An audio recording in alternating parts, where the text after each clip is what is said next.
नमस्कार दोस्तों। एफआईआई के weekly program talk with an expert के आज के इस एपिसोड में आप सबका स्वागत है। दोस्तों, हमारे साथ जुड़े हैं डॉक्टर संजय नेगी जी। आज हम बात करेंगे स्ट्रेटेजी के ऊपर। स्ट्रेटेजी एक बिजनेस के लिए बहुत इंपॉर्टेंट है कि हम किस स्ट्रेटेजी पे काम करें, क्योंकि हर बिजनेस का एक अलग पोर्टफोलियो होता है, एक अलग कैटेगरी होती है, उसी के अकॉर्डिंग उसकी स्ट्रेटेजी डिजाइन की जाती है। तो स्ट्रेटेजी हो या रोड मैप, इसके लिए सबसे बेस्ट है डॉक्टर संजय नेगी जी, जो आज हमारे साथ जुड़े हैं सब्जेक्ट एक्सपर्ट के रूप में। तो संजय जी, आपका बहुत बहुत स्वागत है एक बार फिर से हमारे आज के इस प्रोग्राम में। Thank you sir, thank you, thank you. Sanjeev ji नमस्कार। द्रव्या जी नमस्कार। और एफआईआई के सभी मेंबर्स और जो ये पॉडकास्ट सुनेंगे उन सबको मेरा नमस्कार। तो सर, आज का प्रोग्राम की शुरुआत करते हुए हमारे जो दर्शकों में से सबसे पहला सवाल आया है वो कि स्ट्रेटेजी, ज्यादातर लोग यही समझते हैं कि बड़ी कंपनीज की बड़ी स्ट्रेटेजीज होती हैं, छोटे बिजनेसेस को जरूरत नहीं है, क्योंकि उनका रोज के डेली उसी में इतना उलझे हुए रहते हैं और वो ये सोचते हैं कि स्ट्रेटेजी की कोई इंपॉर्टेंस नहीं है। तो आप बताएं उनके लिए, एज अ आप कंसल्टेंट, एक छोटे एमएसएमई के लिए स्ट्रेटेजी की क्या इंपॉर्टेंस है और क्या वाकई में जरूरत है। एक्चुअल में क्वेश्चन है कि क्या इम्प्लीमेंटेशन की वाकई जरूरत है, उसकी अहमियत कितनी है एक नॉर्मल एमएसएमई के लिए। Good good question and relevant question for all MSMEs. But ji. मेरी समझ से मैं तो कहूंगा कि एमएसएमईज को भी उतनी ही जरूरत है स्ट्रेटेजी की जितनी कि किसी लार्ज कॉरपोरेट को है। और एक अनऑर्गेनाइज्ड मेथड से एमएसएमई भी अपना स्ट्रेटेजी बना ही रहा है। ओनली थिंग इज उसने उसको प्रॉपर एक फ्रेमवर्क नहीं दे रखा है और एक प्रॉपर तरीका नहीं दे रखा है। तो सबसे पहले मैं स्ट्रेटेजी के दो डायमेंशंस बताऊंगा। तो सब स्ट्रेटेजी का एक डायमेंशन तो यह है कि कभी भी एक बिजनेस ने एक डिसीजन ले ली अपने बिजनेस ग्रोथ के लिए या कॉम्पिटिटिवनेस के लिए या कॉस्ट रिडक्शन के लिए या प्रॉफिटेबिलिटी के लिए, any set of decisions itself is a strategy. तो कोई ना कोई ऐसे एमएसएमई मान लो एक नमकीन बना रहे हैं, कोई आज 50 करोड़ का टर्नओवर कर रहे हैं, नमकीन बना रहे हैं, वो कहते हैं कि मैं आज मेरा ब्रांड जो है वेस्ट इंडिया में नहीं है, चलो मैं वेस्ट में जाता हूं। तो उसने समझो एक लेवल पे तो स्ट्रेटेजी बना ली, जी। एक डिसीजन हो गया आज उनका कि हम वेस्ट में जाएंगे। सेकंड जो पहलू है स्ट्रेटेजी का वो है अनियन। आप अनियन का एक लेयर निकालेंगे आपको फिर भी अनियन मिलेगा, आपको दूसरा लेयर निकालेंगे फिर भी अनियन मिलेगा, तीसरा लेयर निकालेंगे फिर भी अनियन मिलेगा, लास्ट तक आपको अनियन ही मिलेगा, उसमें कुछ और नहीं मिलेगा।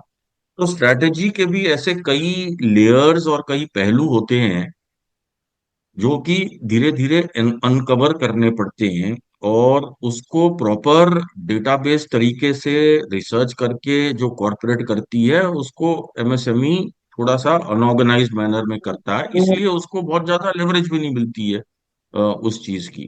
तो बस ये फर्क है। तो स्ट्रैटेजी तो चाहिए ही चाहिए सबको। तो जी। अब सबसे पहले एक ऑर्गेनाइजेशनल स्ट्रैटेजी है। अ, कुछ डिसीशंस होते हैं किसी कंपनी के कि मैं कौन सी चीज बनाऊंगा और कौन सी चीज खरीदूंगा, मेक बाय डिसीजन जो होता है, वो भी एक स्ट्रेटेजिक डिसीजन है कि कौन सी चीजों की फैक्ट्री में मैं अपना फैक्ट्री डालूंगा और कौन सी चीज मैं खरीद लूंगा। तो अभी कौन सा चीज मैं कौन सा मार्केट्स में मैं टैकल करूंगा, मैं बी टू बी और बी टू सी दोनों चैनल में चलूंगा या सिर्फ बी टू बी में चलूंगा, मैं ब्रांड बना के चलूंगा थोड़ा कॉस्टली पोजीशनिंग लेके चलूंगा, या मैं लोएस्ट कॉस्ट पे लीस्ट कॉस्ट प्रोड्यूसर बनूंगा।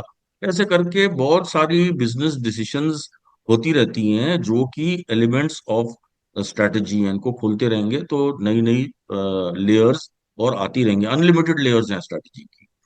अब आपने फर्स्ट लेवल पर डिसाइड कर लिया चलो मैं एक नया रीजन में जा रहा हूँ, देन आपका नेक्स्ट स्ट्रैटेजी आप कैसे जा रहे हैं, आप कौन सा डिस्ट्रीब्यूशन मॉडल में जा रहे हैं, आप अपनी प्रमोशन कैसे करेंगे, आप अपनी ब्रांडिंग कैसे करेंगे, आपकी कॉस्ट टू मार्केट कितनी आएगी आपका, ये सब जितना प्लान करेंगे वो उतनी स्ट्रैटेजी आपकी रोबस्ट बन जाएगी।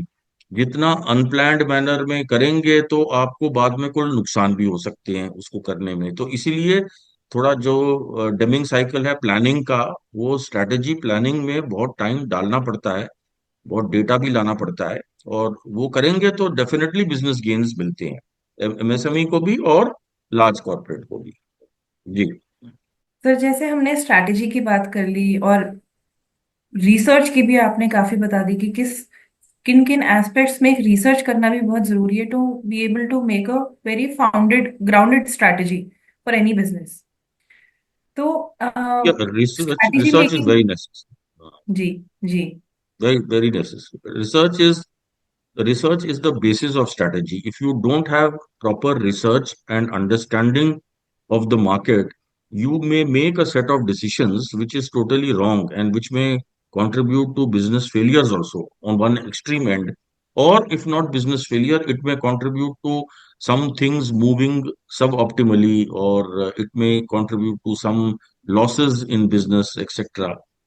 सो रिसर्च रिसर्च में सबसे पहले सेकेंडरी रिसर्च होती है, जो मार्केट की जो कम्प्लेक्शंस होती हैं, मार्केट साइजेस होती हैं, डिस्ट्रीब्यूशन स्ट्रक्चर्स होते हैं, ये वो तो वो एक तरह का एक सेकेंडरी रिसर्च है, जो आजकल करीब करीब सबको गूगल से, एआई से आसानी से मिल जाता है। उसमें बहुत ज्यादा कॉस्ट भी नहीं लगती, और एक एक पर्सपेक्टिव मिल जाता है किसी को।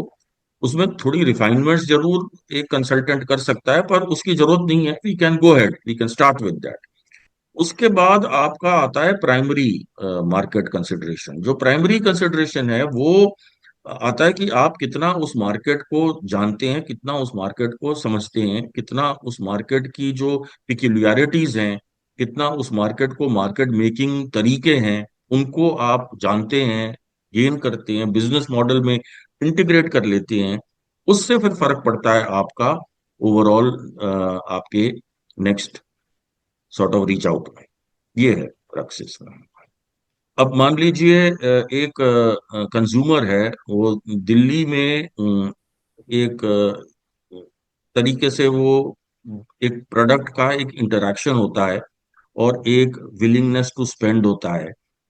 अब आप कोटा जाएंगे तो सेम प्रोडक्ट इंटरेक्शन भी नहीं होगा और सेम विलिंगनेस टू स्पेंड भी नहीं होगा। अब आप सेम प्रोडक्ट को वहां डाल देंगे सेम, तो या तो प्रोडक्ट बहुत स्लो अपटेक करेगा, या अपटेक स्लो होगा, या जो प्रोडक्ट परफॉर्म नहीं करेगा। फिर आता है कल्चरल फैक्टर्स, स्पेशली जो कंज्यूमर बिजनेसेस में जितने भी एमएसएमईज हैं वो कल्चरल फैक्टर्स को देखते हैं। जो आपकी कम्युनिकेशन है, तो कम्युनिकेशन, बहुत बड़ी कंपनीज भी इसमें मिस्टेक्स बनाती हैं। वो एडवर्टाइजिंग एजेंसी ने बॉम्बे में बैठ के ऐड बना लिया, अब आपने सेम ऐड को नेशनल रोल आउट कर दिया। अब वो प्रोडक्ट नॉर्थ में चल गया, साउथ में नहीं चला। तो फिर जब हमने रिसर्च करी तो हमें पता चला कि जो साउथ में अगर हीरो है उसकी मुस्टैच होनी चाहिए, नहीं तो प्रोडक्ट चलेगा नहीं। हाँ, जितने भी जी। आप देख लीजिए, कोई भी मुस्टैच है, वो मतलब मुस्टैच चाहिए साउथ में। और सैफ अली खान का तो मुस्टैच था नहीं, तो वो प्रोडक्ट जो है वो साइकोलॉजिकल लेवल पे कस्टमर से रिलेट नहीं हो पाया। तो ऐसे आपने इतना पैसा खर्च किया ब्रांडिंग में, पर आपने एक region of the entire market को आप कैप्चर ही नहीं कर पाए। अब ये रिसर्च पहले करते तो बेनिफिट मिलता उनको। तो sometimes it is very necessary to plan and to strategize the research. तब आप जाके करेक्ट स्ट्रेटेजी बना पाएंगे आपके, चाहे कम्युनिकेशन की, चाहे प्राइसिंग की, चाहे डिस्ट्रीब्यूशन की, चाहे जो भी पोजीशनिंग की। अब एक प्रोडक्ट आपने लॉन्च करना है, आपके पता नहीं आपके एफआईआई के लोग बी टू बी में ज्यादा समझना चाहेंगे स्ट्रैटेजी या बी टू सी, तो मैं दोनों के मैं कर रहा हूँ। सर, तो अब बी मैं बीच में आपको बोलना चाहूंगा कि एफआईआई में ज्यादातर जो हैं वो एमएसएमईज हैं, बी टू बी सेक्टर के। तो बी टू बी के हैं, ठीक जी, है। थोड़ा प्रायोरिटी हमारा बी टू बी रहना चाहिए, बाकी हम दोनों ही कवर करेंगे, क्योंकि 10% रेशो बी टू सी वालों की भी है। तो ठीक है, फिर मैं अपने जो जी केस स्टडीज भी बताऊंगा तो वो मैं बी टू जी बी के हिसाब से बता देता हूँ। जी जी तो बी टू बी में सबसे ज्यादा जो स्ट्रेटेजिक डिसीजन होती है वो कस्टमर को एक स्लॉटिंग होती है कि कस्टमर आपको कैसे, कस्टमर की भी अपनी स्ट्रेटेजी बना रखी है उसने कि कितना, कौन सा प्रोडक्ट्स आपको आउटसोर्स करने हैं, कौन सा इन हाउस करना है और ये सब। तो getting this knowledge itself is a research. उसके लिए जरूरी नहीं कि आप मार्केट रिसर्च एजेंसी लें, वो नॉलेज अगर आप अपने रिलेशनशिप्स के बेसिस पे या आप अपने कंपनी के एनुअल रिपोर्ट्स के बेसिस पे आप वो नॉलेज अगर ले सकते हैं कि कस्टमर क्या मेक बाय डिसीजंस ले रहा है और क्या नए स्ट्रेटेजीज बना रहा है, क्या नए प्रोडक्ट्स बना रहा है। अब मान लीजिए मारुति एक नया प्रोडक्ट बनाएगा। मान लो जैसे जब उसने उसकी एक गाड़ी थी, अब उसकी 50 गाड़ियां हैं, वो 51वीं गाड़ी निकालेगा तो उसको कोई ना कोई नए कंपोनेंट्स, नए प्रोडक्ट्स, नए ट्रिम्स, नए हॉर्न्स, नए लॉक्स, कुछ ना कुछ नया चाहिए होगा उसको, right? तो वो जी कौन सा चीज एमएसएमई सेक्टर को ट्रस्ट करेगा, या कि वैल्यू चेन में किस चीज को मिंडा मदरसन को देगा और कहाँ से आप उनको पकड़ सकते हो। तो ये जो वैल्यू चेन अंडरस्टैंडिंग है ऑटो सेक्टर में, इलेक्ट्रॉनिक्स में, इलेक्ट्रिकल में, ये बहुत इंपॉर्टेंट कंसिडरेशंस हैं आपको। And these are all research driven, we need to have the understanding of market. सबसे बेस लेवल पे मार्केट अंडरस्टैंडिंग होता है, उसके बाद एक मार्केट असेसमेंट होता है, उसके बाद फिर एक मार्केट की क्वालिफिकेशन होती है, उसके बाद आपकी स्ट्रेटेजिक डिसीजन हो सकती है कि मैं किस मार्केट में कैसे चलूं। तो अब आप मान लीजिए एक सिंपल आप मान लीजिए फैब्रिकेशन यूनिट में है।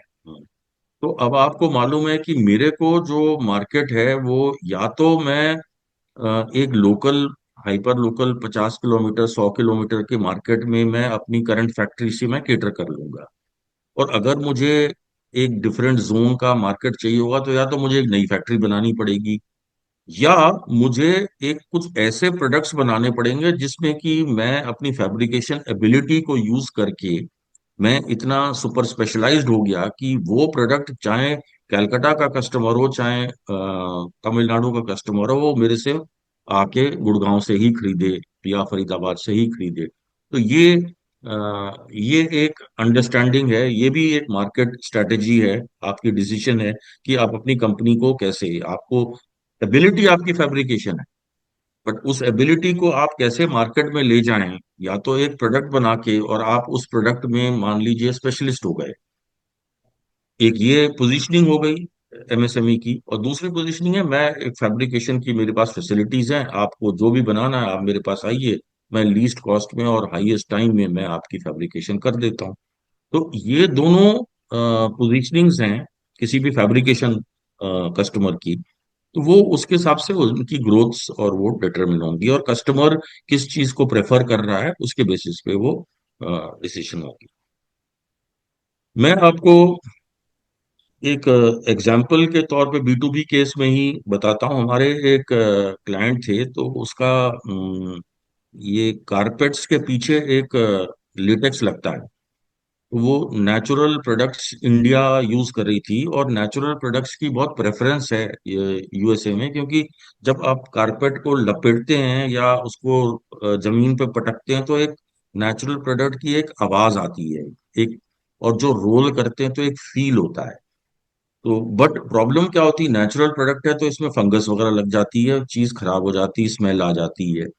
तो इंडियन क्या हो रहा था, कम से कम नहीं तो 30 to 40% of Indian exports of carpets America या यूरोप जा रहे थे, और फिर वो प्रोडक्ट रिजेक्ट होके वापस आ रहे थे। ये पूरी नेशनल प्रॉब्लम बन गई थी ऑलमोस्ट। तो फिर एक अमेरिका की कंपनी है, उसका नाम है TRCC, textile rubber and chemical company, TRCC USA में है। तो उसने ये देखा, उसने रिसर्च करी, उसने देखा कि देखो ये इतना नुकसान हो रहा है इस कंट्री का, तो उसने आके यहाँ पे जॉइंट वेंचर बना लिया। उसने खाली ये देखा कि डिमांड है, इनके प्रोडक्ट्स रिजेक्ट हो रहे हैं, तो मैं इनको प्रोडक्ट लेके जाऊंगा तो लोग ले लेंगे मेरे को। वो आ गए, उन्होंने जॉइंट वेंचर करी, भदोही में उन्होंने फैक्ट्री बना ली अपनी। अब जब ये फैक्ट्री बना ली तो उन्होंने 1 साल 2 साल 3 साल लगे और कंटिन्यूअस लॉसेस ही बन रहे थे उनके। तो तब उन्होंने हमें एंगेज किया कि भाई आप बताइए कि ये लॉसेस क्यों बन रहे हैं। तो हमने पूरा मार्केट स्टडी किया और पूरे जैसे कंसल्टेंट करता है, तो जब पूरा मार्केट असेस किया हमने उनको सीधे से बोला कि ये कारपेट सेगमेंट में तो ये प्रोडक्ट चलेगा नहीं, पर India in the mean time is becoming second biggest producer of bath mat. तो सिमिलर प्रोडक्ट है, बस उसको थोड़ा सा मार्जिनल मॉडिफिकेशन करनी है। आप बाथ मैट बनाइए। आज वो कंपनी 150 करोड़ की हो गई है। कहाँ लॉसेस बना रहे थे, 3 करोड़ का टर्नओवर था, आज 150 करोड़ का टर्नओवर कर रहे हैं बाथ मैट्स में। तो बाथ मैट में भी आप सेम लेटेक्स ही लगाते हैं नीचे, उसको जी। पकड़ होनी चाहिए बाथरूम में ताकि स्लिप ना हो जाए। तो एंटी स्किड भी वो लेटेक्स ही लगता है। तो वो जस्ट एक हमने उनकी प्रोडक्ट स्ट्रैटेजी और उनकी कस्टमर स्ट्रैटेजी को चेंज कर दिया, तो आज कंपनी 3 करोड़ से लेके आज 150 करोड़ पे पहुंच गई करीब 6-7 साल के अंदर। तो ये मार्केट की जो समझ है, जो स्ट्रैटेजिक डिसीजन है, अब आप उसी में लगे रहिए कि मुझे कारपेट को, मेरा प्रोडक्ट तो कारपेट का था, मुझे उसमें ही बेचना है, तो आप उतना ही कर पाएंगे। जी। समटाइम्स मार्केट आपको अलाउ नहीं कर रहा उससे बियॉन्ड वो जाना। तो इसीलिए बहुत जरूरी है कि वो मार्केट की समझ हो, and that is what is called market research, कि मार्केट की समझ हो जो हर एक एमएसएमई अपने लेवल पे अपने तरीके से अपनी लाइन के लिए कर ही रहा है। अब हम लोग जब जुड़ते हैं तो एक ऑर्गेनाइज तरीके से करते हैं और थोड़ा एक वाइडर स्कोप पे करते हैं ताकि हम फ्यूचर पॉसिबिलिटीज भी रखें। अब हमने भी खाली कारपेट का मार्केट अगर स्टडी किया होता तो बात नहीं बनती। हमने जो जैसे हम करते एडजेसेंसीज, तो एडजेसेंट प्रोडक्ट क्या है इसका, वो बाथमेट का है, तो हम एडजेसेंट भी समझते हैं। और इंडिया आज चाइना के बाद नंबर 2 प्रोड्यूसर बन गया और इनके प्रोडक्ट्स खपत हो रही है और ग्रोथ हो रहा है उनका। So market research and strategic decisions go hand in hand together. And आज आई थिंक कोई ये एक बहुत एडवांटेज नहीं देगा किसी एमएसएमई को। मैं समझता हूँ कि with in the capacity of which they can afford, ये एक नेसेसिटी हो गई है आजकल के वक्त जितना बदल रहा है और चेंज हो रहा है। और इतने वॉलेटिलिटी है प्रोडक्ट्स में, मार्केट डिमांड्स में, मार्केट एनवायरनमेंट्स में, कि ये बहुत जरूरी हो गया है ये करना।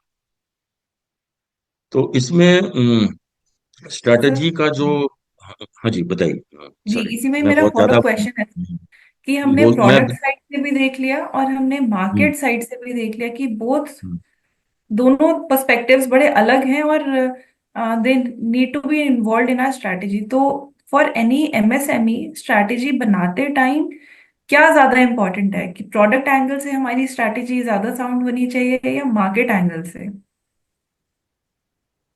ये तो आपने बाउंसर मार दिया। ये तो बड़ा मुश्किल सवाल पूछ लिया क्योंकि इजी सवाल नहीं है। देखिए, मतलब ये तराजू नहीं है कि दिस इज मोर इम्पोर्टेंट और लेस इम्पोर्टेंट।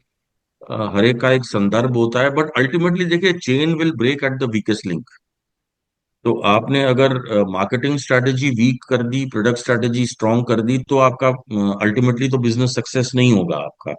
सिमिलरली अगर आपने मार्केटिंग स्ट्रैटेजी स्ट्रांग रख ली पर आपके प्रोडक्ट्स में वो दम नहीं है या प्रोडक्ट क्वालिटी नहीं है या वो product strategy properly thought of नहीं है फॉर दैट पर्टिकुलर मार्केट, तब आपके प्रोडक्ट्स फेल होंगे। तो अल्टीमेटली तो दोनों लिंक्ड हैं और ब्रेकेज चेन की वही होगी जहाँ वीकेस्ट लिंक होगा। तो हम लोग मोस्टली जो ऑब्जर्व करते हैं, हम जितने क्लाइंट्स हैं हमारे, बहुत लोग क्योंकि सब टेक्निकल बैकग्राउंड से शुरू करते हैं एमएसएमई, और उन्होंने अपनी जो एक्सपर्टीज और आज बना रखा है मार्केट में वो अपने प्रोडक्ट के अराउंड बना रखा है, तो ज्यादातर उनका जो वीकर लिंक होता है वो मार्केटिंग स्ट्रेटेजी में होता है। But it could be the other way around also, कि कोई मार्केट्स में बहुत स्ट्रांग है, वो प्रोडक्ट्स नहीं है उनके पास, तो उनके लिए एक वेंडराइजेशन स्ट्रेटेजी भी चल सकती है कि आप किसी से प्रोडक्ट्स बनवाओ, आपकी मार्केटिंग अप्रोच और आपका डिस्ट्रीब्यूशन स्ट्रांग है, और आपने कुछ अलाइड प्रोडक्ट्स अपने ब्रांड में किसी और से बनवा के आपने निकाल दिए मार्केट में। तो ये भी कराया हमने, कई जगह कराया। तो ऐसा नहीं, तो दोनों इम्पोर्टेंट हैं। और मैं समझता हूँ कि हर एक का, अब ये एक नया जब स्टार्टअप्स आए हैं, और आई एम श्योर एफआईआई में भी कुछ स्टार्टअप्स होंगे, तो स्टार्टअप्स में एक नया टर्म आया, प्रोडक्ट मार्केट फिट, पीएमएफ। उस पे कभी अगर स्टार्टअप्स जब आपके हों तो उसमें उनसे बहस होगी या चर्चा होगी। तो प्रोडक्ट मार्केट फिट जो है वो वही कर रहा है, जो स्टार्टअप्स में वो मार्केट के सेगमेंट्स बना रहा है, और उन सेगमेंट्स में उनकी नीड्स बना रहा है, और फिर उन नीड्स को ये प्रोडक्ट कैसे केटर करेगा, वो करके वो बना रहा है। अब जैसे मान लीजिए, अभी मैं एक स्टार्टअप को मेंटोर कर रहा हूँ जो कि लैक्टोस इंटॉलरेंट जो है ना, बहुत सारे लोग दूध नहीं पी पाते हैं या कोई मिल्क प्रोडक्ट नहीं ले पाते हैं, तो उनको ऑप्शंस चाहिए। अब ब्लैक टी कब तक पियोगे, आपको चाय का, दूध का स्वाद वो आना चाहिए। तो अब ये भी एक मार्केट की क्लियर नीड है कि you need a liquid product with something, but you can't afford to get the lactose problems. तो अब इसमें जो फिर वो प्रोडक्ट्स बना रहे हैं इसमें, एंड वो प्रोडक्ट्स में आपने अगर देखा हुआ, एक आलमंड मिल्क आया है, बादाम का मिल्क निकाला है लोगों ने। Now that is a product market fit strategy for catering to that market. अब वो थोड़ा कॉस्टली प्रोडक्ट हो गया, तो आज किसी और ने कोई दूसरा सोया बेस्ड निकाल लिया है, किसी तीसरे ने कुछ और निकाल लिया है। सेम मार्केट अंडरस्टैंडिंग से किसी ने तीन डिफरेंट कंपनीज ने तीन डिफरेंट टाइप्स ऑफ प्रोडक्ट्स बना लिए इसके, फॉर केटरिंग टू दैट। तो अभी जो जिसको मैं मेंटर कर रहा हूँ, मैंने कहा सोया में भी बहुत वो होती है, बादाम वाला बहुत costly, it's as it is market छोटा है। उसके बाद आप बिल्कुल टॉप 1% ऑफ द मार्केट पे जाइएगा तो कहाँ करें।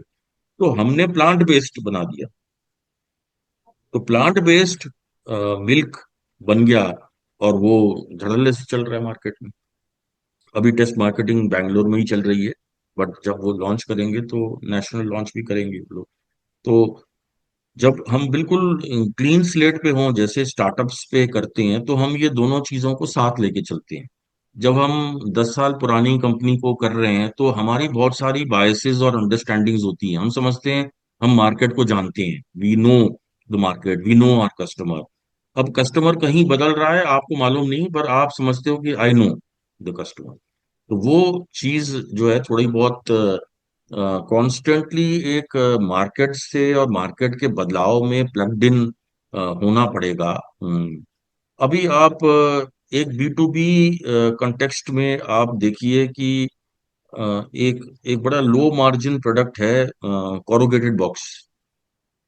आई एम श्योर एफआईआई में भी कोई ना कोई होगा जो कोरुगेटेड बॉक्स जो बनाता है। अब कोरुगेटेड बॉक्स का डिमांड जब से ये ई कॉमर्स का मार्केट आया है और सब, तो इसका डिमांड बहुत बढ़ा, और बहुत बढ़ा, और सडनली बहुत घटा, और बहुत फ्लक्चुएशंस हुए इसके मार्केट में, नंबर वन डिमांड में। नंबर टू, इसके जो पहले जो लोग सोचते थे कोरुगेटेड बॉक्स मतलब खाली एक प्लेन कोरुगेटेड बॉक्स हो गया। अब इतने इनोवेशंस आ गए हैं, या इतने प्रोडक्ट डेवलपमेंट्स आ गए हैं उसमें, कि इलेक्ट्रॉनिक्स के लिए जो कैरोगेटेड बॉक्स होगा वो अलग होगा, उसमें पैकिंग भी होगी, उसमें कोई ग्लू भी लगा होगा, उसमें कुछ ऐसा होगा। और जो ग्लास के लिए वो कॉरुगेटेड बॉक्स अलग होगा, उसमें वो बबल रैप्स भी इंटीग्रेटेड होंगे उसके साथ। और ये मतलब बहुत सारी इनोवेशंस हो गई हैं, जिससे कि मार्केट्स को आप नए प्रोडक्ट्स बना के आप मार्केट्स के डिमांड को आप मीट कर पा रहे हो। तो markets are there, markets are speaking something, उसको कैसे आप पकड़ रहे हो, that is your strategy and your skill. उसको कैसे आप प्रोडक्ट्स में कन्वर्ट करके उसको मीट कर। अब आप अगर बोलोगे कि मैं तो सिंपल प्लेन कोरुगेटेड बॉक्स जो प्रिंटेड वो है वो ही बनाऊंगा, तो फिर आपका मार्केट ग्रोथ वैसे होगी। आप अपनी प्रोडक्ट डेवलपमेंट में वो चीजें पकड़ लेंगे, तो आप डिफरेंट मार्केट सेगमेंट्स को केटर करेंगे और ग्रो करेंगे। तो आपके मेंबर्स को मेरी यही है कि अपने मार्केट्स को सुनिए, और ये अज्यूम करिए कि हम ब्लैंक हैं, हम कुछ नहीं जानते। थोड़ा मार्केट्स को समझिए, ये नहीं कि बिजनेस जैसे चल रही थी उसका बस इंक्रीमेंटल मोर करना है, उसमें फिर प्रॉब्लम हो जाएगी।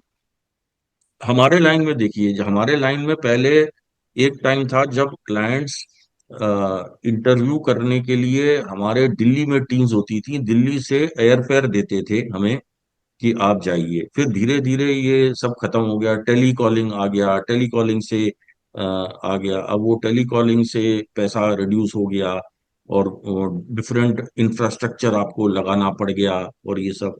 तो लाइंस बदल रही हैं। अब आप कहो कि नहीं, मैं तो वही फेस टू फेस इंटरव्यू 10,000 रुपए पर इंटरव्यू और भाड़ा लूंगा, तो आप वहीं रहेंगे मार्केट में, मार्केट के साथ चलेंगे, स्ट्रैटेजी बनाते रहेंगे।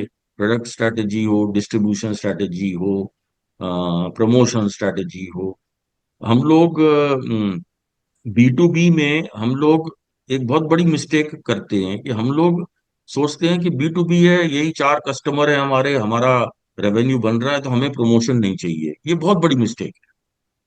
मैं नॉर्मली तो मैं ऐसा नहीं कहता हूँ कि कोई गलती कर रहा है, हर एक अपने संदर्भ में अपने हिसाब से तो सही कर रहा है। बट देखिए, सेल्स इज नॉट एवरीथिंग।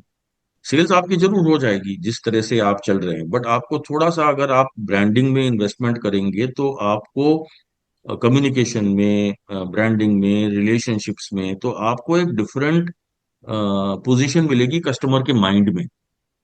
वो आपको गेन, अब आप खाली उसको जो रेगुलर प्रोडक्ट्स हैं आप देते रह रहे हैं, तो वो अकॉर्डिंगली चेंज होगा उसका। That is My next question to you, sir, like you mentioned about distribution strategy. So, does it help that an MSME utilizes their resources to make only one strategy, for example, distribution strategy? या फिर they should also focus on making it a total integrated strategy, बाकी factors और involve करके.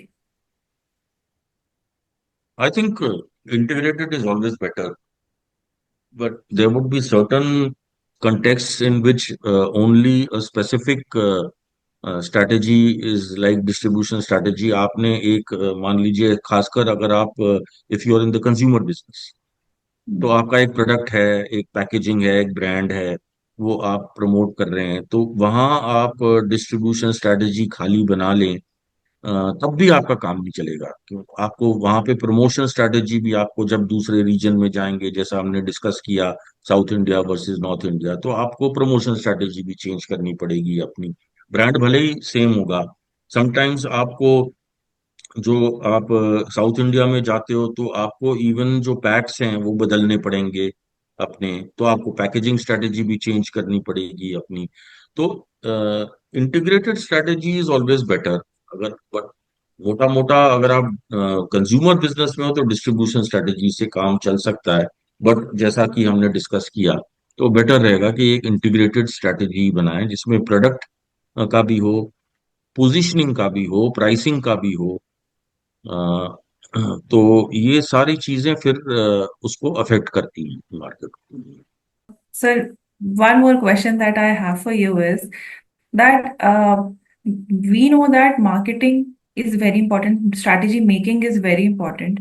So MSMEs should focus on making a strategy in-house, or it is important for them to hire a consultant. Well, I think there is no specific necessity to hire a consultant, but it will always be better because first of all, what will be the skill set the consultant will bring onto the business is different. The view of the business, because you are always into your business, you cannot, it's very difficult. I would say some MSMEs do it, and that's why they grow differently as compared to the rest. But are you able to take a helicopter view of your business? Are you able to sit on top and criticize your own self, or find out what is the mistake which I'm making, that my company has grown only this much? If you can do that, you don't need outsider. But generally it's very difficult to do all that on your own, तो इसलिए लोग prefer करते हैं कि एक consultant को higher करें, तो वो मार्केट की अंडरस्टैंडिंग भी लेके आते हैं, मार्केट रिसर्च भी लेके आते हैं, और फिर एक स्ट्रेटेजी बनाते हैं। और लोग जो कंपनी में जो इम्प्लीमेंटेशन करनी पड़ती है स्ट्रेटेजी की, वो भी थोड़ी सी आसान हो जाती है, क्योंकि वो कंसल्टेंट ने प्लान कर रखा है कि इम्प्लीमेंटेशन भी कैसे करेंगे, तो कौन क्या करेगा, तो एक बाई इन होता है और ये सब होता है। तो it always helps, but obviously there is a cost to that. जो कंसल्टेंट आएगा तो he will naturally take some fees, but definitely उसका एडवांटेज मिलता है। और मल्टीपल टाइम्स जो आपकी फीस है उसका एडवांटेज मिलता है जब आप स्ट्रेटजी पे उनको एंगेज करेंगे, क्योंकि जो view from outside and view from top and independent perspective without any biases. अब पिछले 3 हफ्ते से मान लो आपका एक कस्टमर से आपको कोई परेशानी चल रही है, या कोई पेमेंट फॉलो अप है, या कोई प्रोडक्ट रिजेक्ट हो गया, या वॉट एवर, तो अब ओनर तो उसी में फंसा रहेगा ना, मतलब पिछले 3 हफ्तों से। तो उसका वर्ल्ड व्यू बड़ा लिमिटेड हो जाता है, फिर वो उसके बियॉन्ड अक्सर, जितना मैंने ऑब्जर्व किया, वो नहीं देख पाते।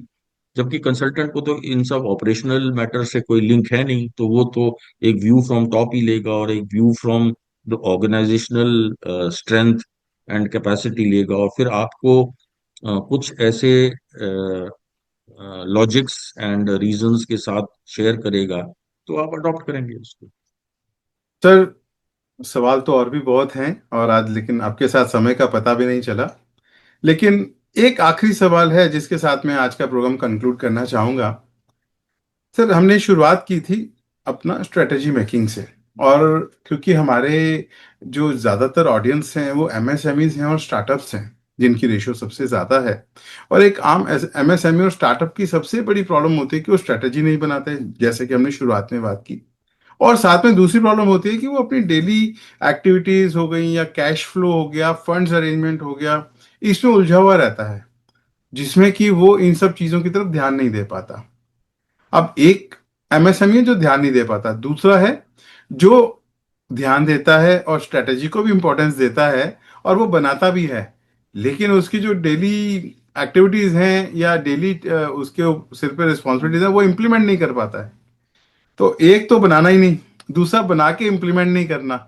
तो ये बहुत बड़ा इशू है। तो इसके लिए आप हमारे ऑडियंस को क्या सजेस्ट करना चाहेंगे, और इसकी इम्पोर्टेंस उनको कैसे हम उनको बताएं, और क्या चीज़ वो कैसे इसको ऑनर करें, जो लोग इम्पोर्टेंस समझते हैं लेकिन इम्प्लीमेंट नहीं कर सकते हैं, कर मतलब कर नहीं सकते नहीं, कर नहीं पाते हैं एक्चुअल में। नहीं बातें ड्यू टू, वो तो देखिए, as I told you earlier also, chain will break at the weakest link. जहां भी आपका प्रॉब्लम है वहाँ स्ट्रैटेजी नहीं बनी है, तो उसकी वजह से आपका सब ऑप्टिमल परफॉर्मेंस रहेगा। स्ट्रैटेजी बन गई है, इम्प्लीमेंट नहीं हुई, तब सब ऑप्टिमल परफॉर्मेंस रहेगा। पर वो तो ज्यादा खतरनाक होगा कि अगर आपने स्ट्रैटेजी बना ली और इम्प्लीमेंट नहीं करी, तो वो तो जी। ज्यादा प्रॉब्लम है, क्योंकि फिर वो लोगों की उम्मीद भी बन जाती है ना कि आपने स्ट्रैटेजी बना ली और ये वो। जी। तो इम्प्लीमेंटेशन के लिए देखिए, सबसे पहले तो जो ऑर्गेनाइजेशन स्ट्रक्चर करेक्ट होना चाहिए। ऐसा ना हो कि हर डिसीजन और हर माइक्रो मैनेजमेंट एमएसएमई को ही करना पड़े। स्ट्रक्चर्स और सिस्टम्स होने चाहिए। और एक सिंपल टूल है, हमने जो टीक्यूएम का टूल है 5W1H, जो वो है, उसको हमने मॉडिफाई कर रखा है। तो जी। कौन क्या करेगा और कब तक करेगा, who will do what by when, simple बनाई। 5W भी मत चलिए, H पे भी मत चलिए, 3W पे चलिए, who will do what by when. Okay. Simple chart बना लीजिए और उसको इम्प्लीमेंट कर लीजिए। एक हैक तो ये है। दूसरी हैक ये है कि जो इम्प्लीमेंटेशन आपने करना है ना, उनके प्रोजेक्ट्स बना लीजिए। Instead of making it one large humongous mass, उस पर प्रोजेक्ट्स बना लीजिए कि ये इस स्ट्रेटेजी को इम्प्लीमेंट करने के लिए सब प्रोजेक्ट 1 हो गया, सब प्रोजेक्ट 2 हो गया, सब प्रोजेक्ट 3 हो गया। वो आप ऐसे तोड़ लीजिए उसको, और वो रिस्पॉन्सिबिलिटी आप एलोकेट कर दीजिए। आप अपना सब प्रोजेक्ट करो, और आपका एज अ मालिक आपका खाली रोल हो गया कि इन इन पांचों प्रोजेक्ट मैनेजर्स को, या इनको इंटीग्रेट करना है इनके वर्क को, तो आपका काम आसान हो गया। ये 2 हैक्स हैं, हमने दोनों यूज कर रखे हैं। और स्पेशली पुरानी ऑर्गेनाइजेशंस को जो चेंज करना ना आसान नहीं होता, जी। It's very difficult. कई बार लोग सोचते हैं यार हमारे पास काबिलियत नहीं है लोगों की, तो वो हायर भी कर लेते हैं आईआईएम्स को। अब अफोर्ड कर सकते हैं, आईआईएम के लोग हायर कर लिए। अब वो आईआईएम के लोग इस एनवायरनमेंट में काम ही नहीं कर पा रहे हैं। तो फिर वो डिलीवर नहीं कर पा रहे हैं, फिर वो इम्प्लीमेंट नहीं हो पा रहा है चीज। तो वो कैसे उस कंटेक्स्ट में वो काम करेगा, ये तो कोई बहुत सीजन्ड कंसल्टेंट ही बता पाता है कि कैसे उस एनवायरनमेंट में आप चेंज करोगे। क्योंकि देखो, चेंज तो मैंडेटरी हो, तो करना ही पड़ेगा। अदरवाइज जिस तरह से मार्केट्स चेंज हो रहे हैं, वो तो मतलब कई कई प्रोडक्ट्स तो एकदम से समझो जो जल्दी खत्म हो जाएंगे वो फिर भी इजी होता है। जो धीरे धीरे मरते हैं ना products, sometimes entire products itself are categories are dying out.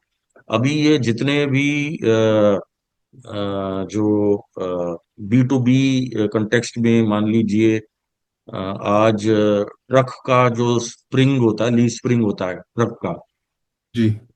अब वो पहले बसेस में भी वही होता था, लीफ स्प्रिंग। अब बस वाले सस्पेंशंस पे चले गए, एयरफील्ड सस्पेंशंस पे। ठीक है, तो वो बस का सेगमेंट का डिमांड खत्म ही हो गया ना आपका।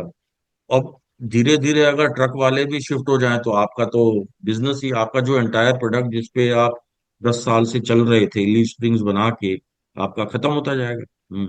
पहले बस और ट्रक था, अब बस खत्म हो गया, अब आप खाली ट्रक में डील कर रहे हैं। फिर ट्रक वाले भी धीरे धीरे शिफ्ट हो गए। तो इसलिए मार्केट्स को हमेशा ट्रैक करते रहना पड़ेगा कंटिन्यूसली, और उसके अकॉर्डिंग अपनी चेंज स्ट्रेटेजी जो है बनाती रहनी पड़ेगी। उसके सब प्रोजेक्ट्स बनाते रहने पड़ेंगे, और उसको ले जाएंगे। और जो कर जाएगा वो राजा, जो नहीं करेगा वो चलता रहेगा, बट उसका ग्रोथ थोड़ी सी सब ऑप्टिमल रहेगी। तो हम तो चाहते हैं कि एफआईआई के सारे मेंबर्स बेनिफिट करें, और इस अप्रोच को अडॉप्ट करके चलें, और will be there to support them in their growth.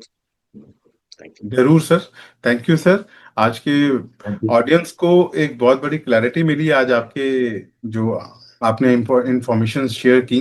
और सबसे बड़ा इंपॉर्टेंट जो आपने एंड में 2 हैक्स बताए, तो हमारे जो एमएसएमईज हैं, स्टार्टअप्स हैं, उनको बहुत फायदा होने वाला है। कि आज हमने स्ट्रेटजी की बात की, चाहे वो प्रोडक्ट स्ट्रेटजी थी, मार्केटिंग स्ट्रेटजी है, प्राइस स्ट्रेटजी है, जैसा कि नेगी साहब ने बताया।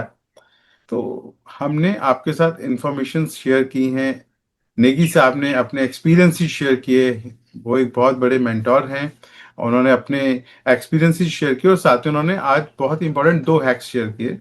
तो उम्मीद करता हूं कि आप सब लोगों को एक नया विजन मिला होगा, एक नई दिशा मिली होगी, जिसे आप इम्प्लीमेंट करेंगे तो फायदा भी होगा। तो आप सबसे एक गुजारिश है कि आप लोग इसको इम्प्लीमेंट करें। और भी आपके कोई क्वेरीज हैं, कोई पेन एरियाज हैं, आप हमें मेल कीजिए। हम सर से रिक्वेस्ट करेंगे कि एक और एपिसोड हम आपके साथ करें, और आपके आंसर्स, क्वेश्चंस का आंसर्स देने की कोशिश करें। तो इसी के साथ सर, आज हम आपसे इजाजत लेते हैं। नमस्कार। Thank you so much for joining us today. Tell us in the comment section how you liked our today's episode. Leave us comments about your questions, thoughts, feedback. Do catch us live next week on Thursday at 6 p.m. on YouTube and Facebook. For regular updates, stay connected with us and subscribe to our channels. See you next week.